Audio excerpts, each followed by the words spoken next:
What is up, guys? Red Reject here, and today we are going to talk about Metroid Prime 4 and what I think about it. This has been a long time coming. It's been 18 years since for me, like, it's been at least 18 years since the last Metroid came out. I don't know if it's been exactly 18 years. Actually, no, hold on. Wait, when did Prime 3 come out? Let me see here. Oh, crap. Yeah. 2000s. It's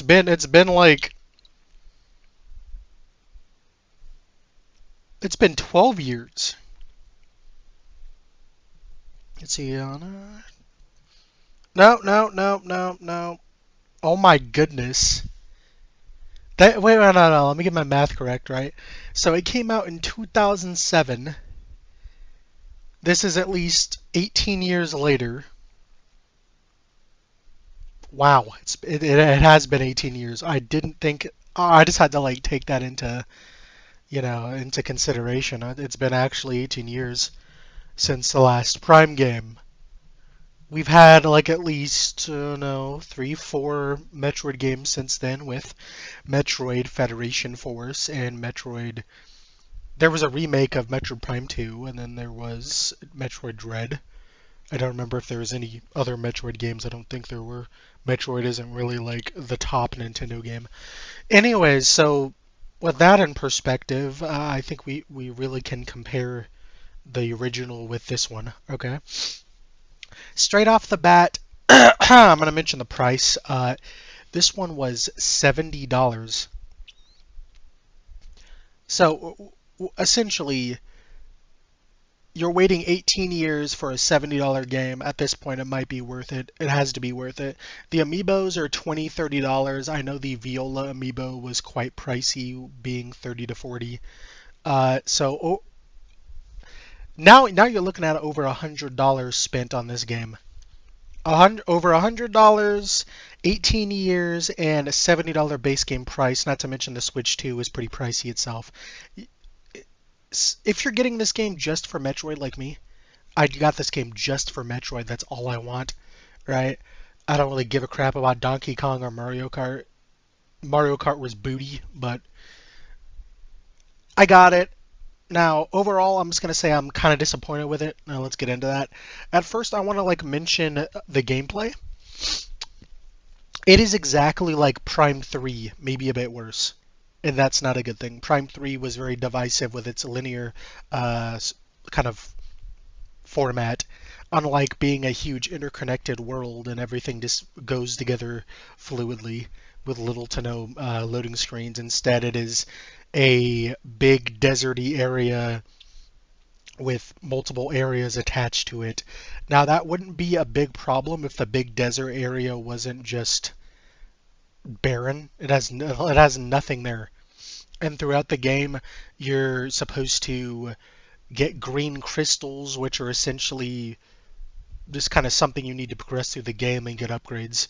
Any major upgrades, if you want a new basic beam attack, it's going to be through the green crystals. If you want to beat the game at all, you need to fill up a green bar. That means collecting like thousands of green crystals.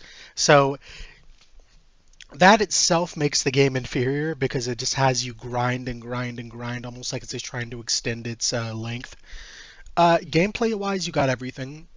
You got your dashing, you got your blaster, you got your 4 beam types, you got your rocket launcher, you got your morph ball. That's kind of it weapon wise. No other weapons in the game. The beam attacks are interesting because they're not standard beam attacks. They're essentially like special beam attacks and having their own ammo counter, which is crazy that elemental weapons have their own ammo counter. Before in like Prime 3, you'd get like a kind of like a magma beam, and then it upgrade to like some type of like nova beam or whatever, and it would just upgrade and you wouldn't have to get ammo. But now this time you have to get ammo. And there are 2 other upgrades for each beam type, allowing the beam to do drastically different things. For instance, the ice beam freezes people, but if you level it up all the way, then it freezes tons of people with like a hail of ice storms, which is kind of cool. Weapon wise, that's all the good things I'm going to say about this. Uh, it's the standard Metroid affair. You're going to go from each area, go through the desert using the new Viola motorcycle, which I think was not a very good addition. The Viola motorcycle can just only be used in the desert area or in certain circumstances, like getting across lava in the mandatory fire area, which, as you know, in Metroid, it's mandatory. That's like, they have to have that. So, yeah, that's kind of the Viola cycle. You can attack with it where you can lock on to people, and it's nothing more than playing Star Fox and locking into it. It's really not that impressive. Uh, Regarding the actual shooting, it feels pretty good. Now, a few things I want to mention is that the missile is super underpowered, and it feels like there's no point in using it. Most of the stuff can be done with the beam attack. Sure, the missile can unlock certain things, but it's just kind of like, you can get a super missile, so it's not that does end up doing some damage, but it's like they just reduce the functionality of the missile. Each enemy you fight is kind of a bullet sponge, and whenever they hit you, that takes out like 2 bars of health.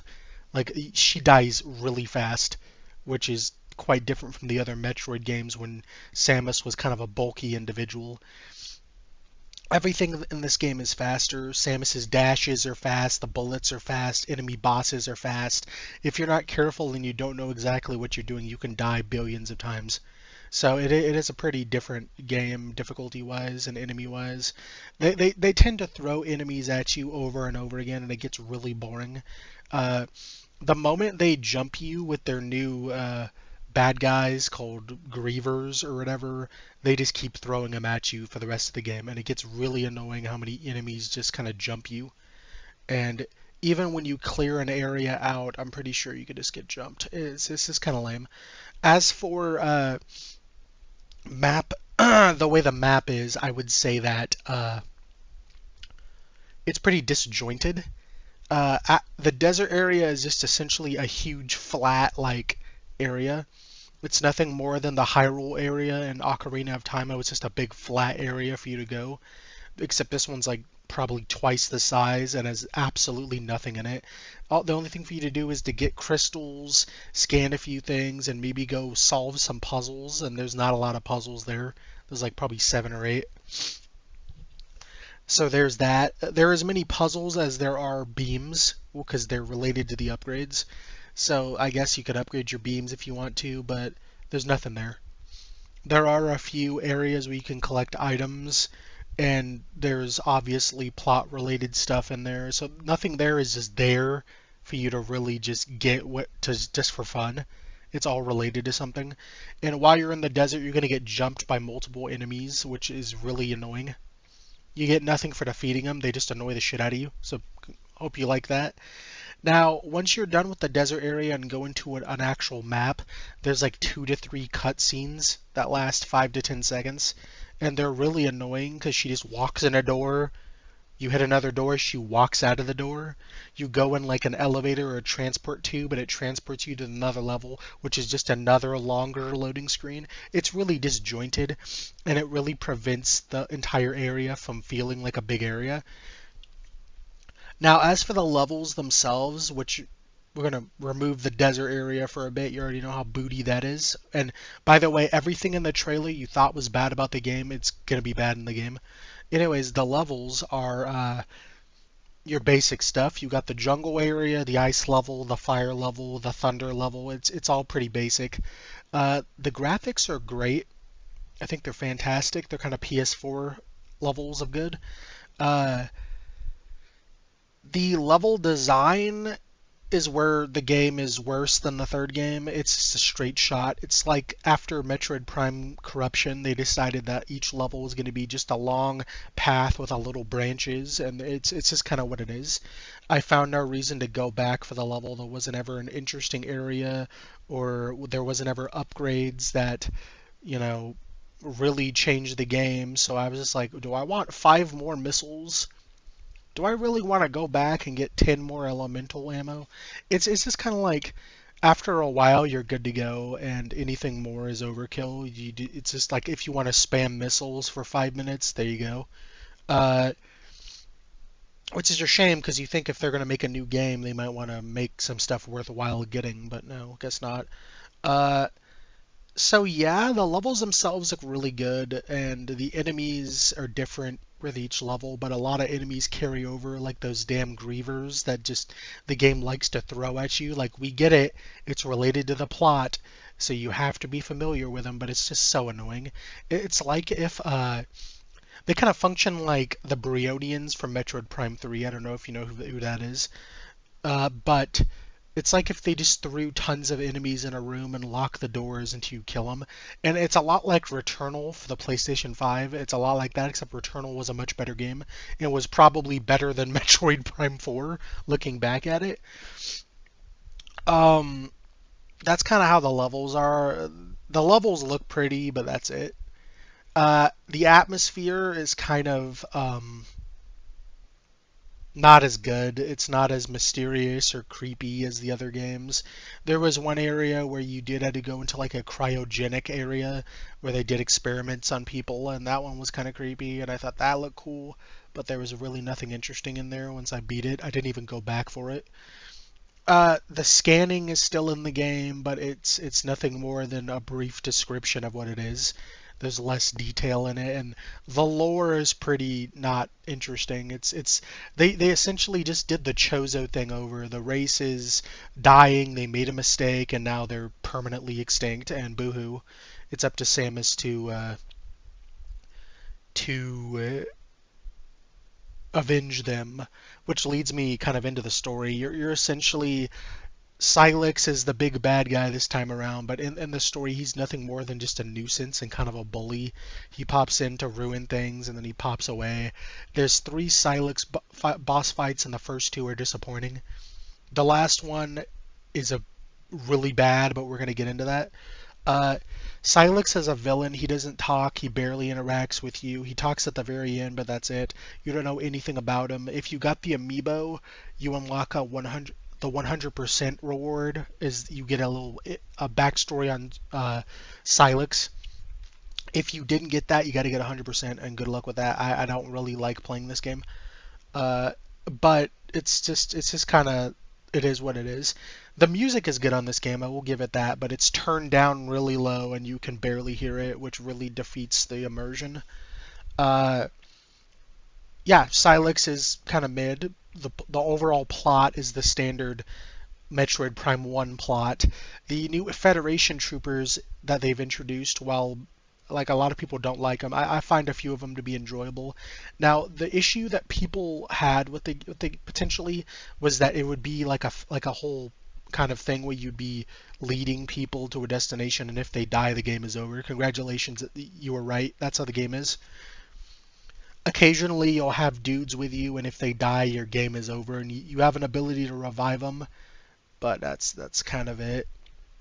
They're there, and during the final boss, there are parts where there's three phases in the final boss. I'm not going to mention the last two since that's the cool part, and I'm not going to spoil it for you. The first part is you fighting Silex and you defending all of them. That means if Silex knocks one down, you have to go revive him or the game is over and you have to start over. That also means that if he kills three and he hits two of them or one of them, your game is over. So it's really annoying, and I feel like they should have had the characters in the game, but didn't include them in the final boss. It's easy enough not to get them killed, but in the final boss, they should have not had them there. They should have been locked out of the force field. So that's kind of how that is. I didn't mention her new suit in this one. It's called the Viola suit. It is kind of like just like associated with the motorcycle. There's really no special features of it. It does give her psychic abilities, but the psychic abilities are nothing more than just variations of the ability she already had. The one unique aspect is the ability to materialize areas to go to, or very rarely move things with your mind, but it's nothing more than trace this pattern or move something in a set position. So it's really boring, and she loses her abilities once again, but she gets them back, and it's psychic abilities, which, again, very little variation. So that's already wasted. She doesn't get a lot of suits in this one. There is one suit that's tied to endgame, but you're already grinding and you're probably going to get that one too. So it's really underwhelming. The whole game is very underwhelming. Uh, I think they tried to make this like a reboot, and I don't think it works as a reboot because it's still tied to the other games because Silex exists. So it's really stupid. They might reference some things of the game, like one of the guys mentioned Norian, but most of the connections and stuff are just if you talk to the NPCs. So yeah, the NPCs don't add anything. They break the immersion. At one point, I was going to a save area, and this dumbass decided, "Hey, you know you gotta save, right?" Like, bro, I'm not 12, and I highly doubt 12-year-olds would be playing this game. Anyways, that's kind of how that goes. The gameplay is the same, but worse and less, more handholdy, less immersive. The story is your basic shit. She gets transported to another world, and it's like a Chozo thing, and she's got to save all the Federation troopers, and they try to get out. It's standard. It's funny. I didn't even really go into the details, but that's just the gross plot of the thing, and I gotta tell you, it doesn't get any deeper than that. Bare bones. Now we can move on to the graphics for a bit. I think let's really get into that. Um, it's a cross-generation game, so it is on Switch 1 and Switch 2. But the thing with it is the the graphics aren't much different between the two. Sure, there's shadow details and some things look crisper and cleaner. There might be more detail slightly on the Switch. There isn't a difference. Go get either one. It doesn't matter. Uh, some stuff looks kind of iffy. If you really look at the floor, for instance, you'll notice that the textures aren't that in depth and they look kind of muddy.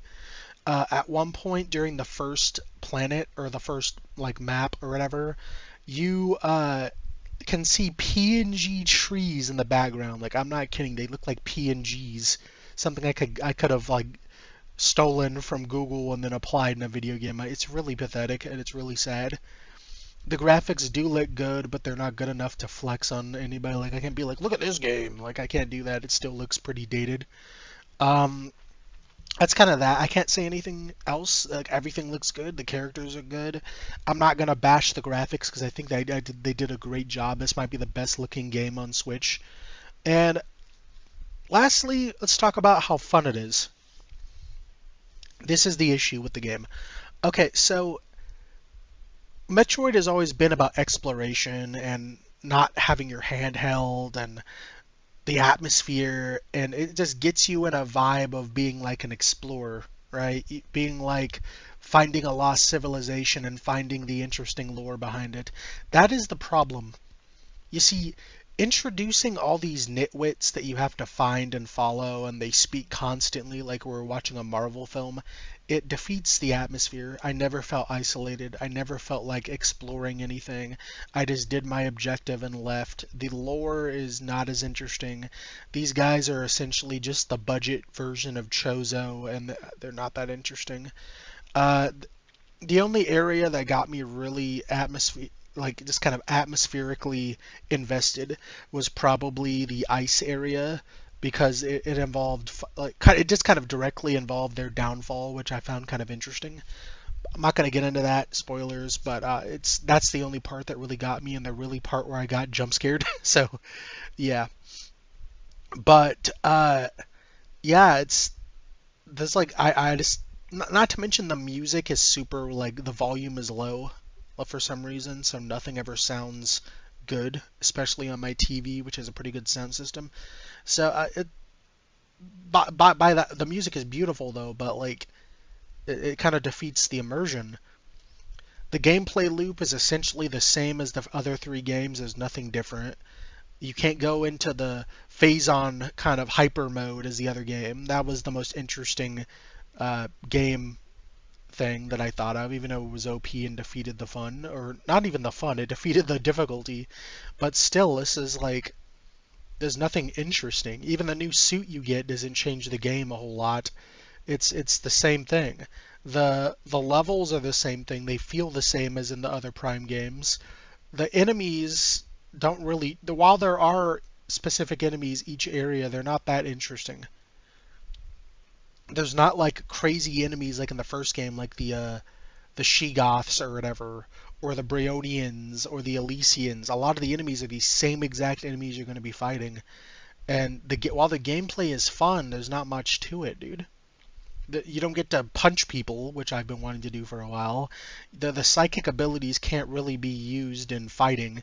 There's an ability where you can summon like the morph ball bomb, grab it, and then throw the bomb at something. But I got myself killed trying to attempt it because you have to press the button to hit into the morph ball, lay a bomb, hold it, get out of the morph ball, go into the psychic thing, grab the bomb, point at the dude. You see, there's way too many functions, like, and many steps to even do that, so there's no point in doing it. I never used it for offensive purposes. And that's kind of it. The gameplay doesn't change. The levels are kind of uninspired, and the whole thing it's just not fun, bro. The amiibos, which made the game way more expensive than it was supposed to be, it could have been a $40 game and that would have been fine. The Samus one doesn't do anything more than the one from Dread. The Silex one, I know a lot of people probably don't have that one yet. There was a delay with my GameStop. All it does is just he says voice lines in the game and then it shows his backstory without having to 100% beat the game. That's it. Anybody who expects to play a Silex like I did, congratulations, that's not happening. And they didn't even have to keep that a secret either. They made it seem like there was much more you could do with it, but that's just so lame.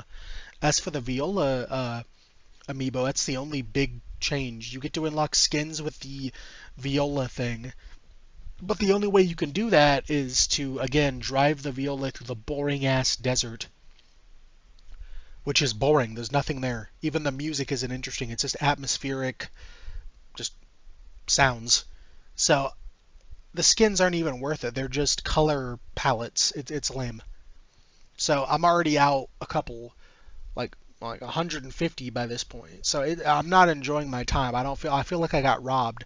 They were showing Silex in front of our faces and stuff like they're like baiting us to get this game. There was not much about the game to do. There was not much advertised. The game is the game.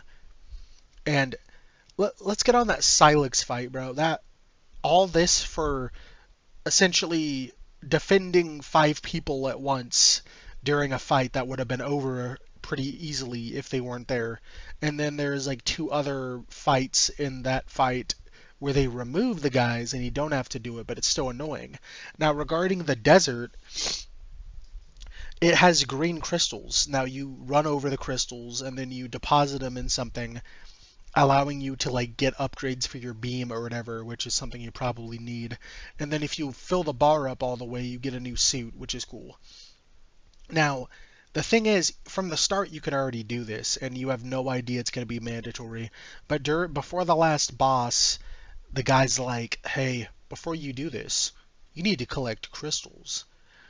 Then you go to a separate room and there's a huge bar you have to fill up, and it fills up slightly if you run over some stuff, and you have to go all over to get those crystals, or you can find crystals in like the puzzle areas, but you have to look for nearly every single one, which took me 2 to 3 hours. And then if you start grinding for the crystals the moment you get like the bike, immediately there's like some type of cinematic and all the crystals that you already got are been refilled, so now you got to go out even again.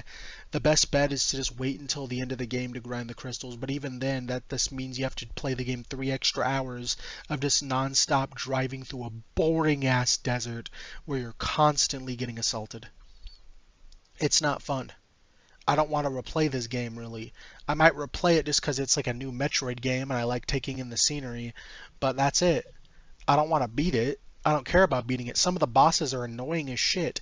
They have a thing where they just grab you and then your health, you're out like 1 or 2 energy cells. And a lot of these you have to repeat when you die, and there's some checkpoints, but there's not a lot. And I just don't, it's not fun, bruh. The Viola suit looks cool, but it doesn't really change much. It has slight changes as you play through the game, but there are like barely any suits in the game. You don't get a gravity suit. You don't get you don't get like to see the Varia suit ever again. You don't get any cool stuff like the dark suit or the Phazon suit or the light suit. Like, it's just kind of lame, bro. It's like they've retreaded the same stuff they've already done just with a different paint scheme. It's not good. The best parts are in the intro, whether you get to see a sick ass Federation versus Space Pirate fight. That's cool as hell. I like the designs of the Federation troopers in this one too. It's sleek, it's futuristic, it's cool. I really dig it, but and I don't really exactly hate the new characters they introduce. I just think that defending some dude in a level and having to really babysit these losers, they don't even help you really, is just so dumb. And I think this, in the grand scheme of things, this might go down as one of the worst Metroid Prime games in history. Like it's, and then by the way, spoiler alert, they sequel bait you. There is no ending. The ending they give you is garbage. It just makes you have more questions. Please, in the name of God, don't get this game. If I'm gonna put this on a scale, I'd give it a like 6 or 7 out of 10. It's not worthy of an 8 because that would mean it'd be great. It's not great. It's passable. It's a game. It's a Metroid Prime game in 2025. There it is. That's the game. I am sorry if I'm being negative about this, but for someone who's waited since they were 12 to play this new game, I am angry.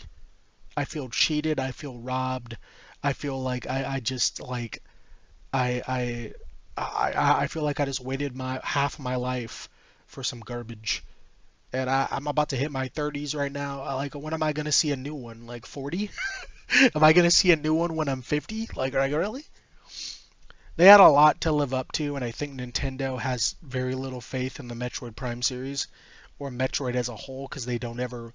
You see a Mario and a Legend of Zelda game all the time. You see Splatoon everywhere, but it's like they're going in a rotation where their most popular games that sell are the ones they're going to dish out. I haven't seen Star Fox's furry face for a long time. F-Zero's dead in the ground. That bro's deteriorating. He's freaking dead. He's a skeleton at this point, bro. This dude looks like Gazer Beam from like Incredibles at this point. But yeah, that's how it is. That's my opinion. If you don't like it, agree to disagree. A lot of people, from what I can tell, don't like it. So you would be in the minority. Pat yourself on the back. But if you liked it, like it. If you didn't like it, don't like it. I don't care. Uh, yeah. One kind of thing I want to note is the podcast is on kind of like a hold for the moment. It's temporary. It'll resume soon, but don't expect one for this whole month. If there is one at this month, I'll let you guys know. Follow my Twitter, follow my Instagram. You know what's up. I'll talk to you guys later.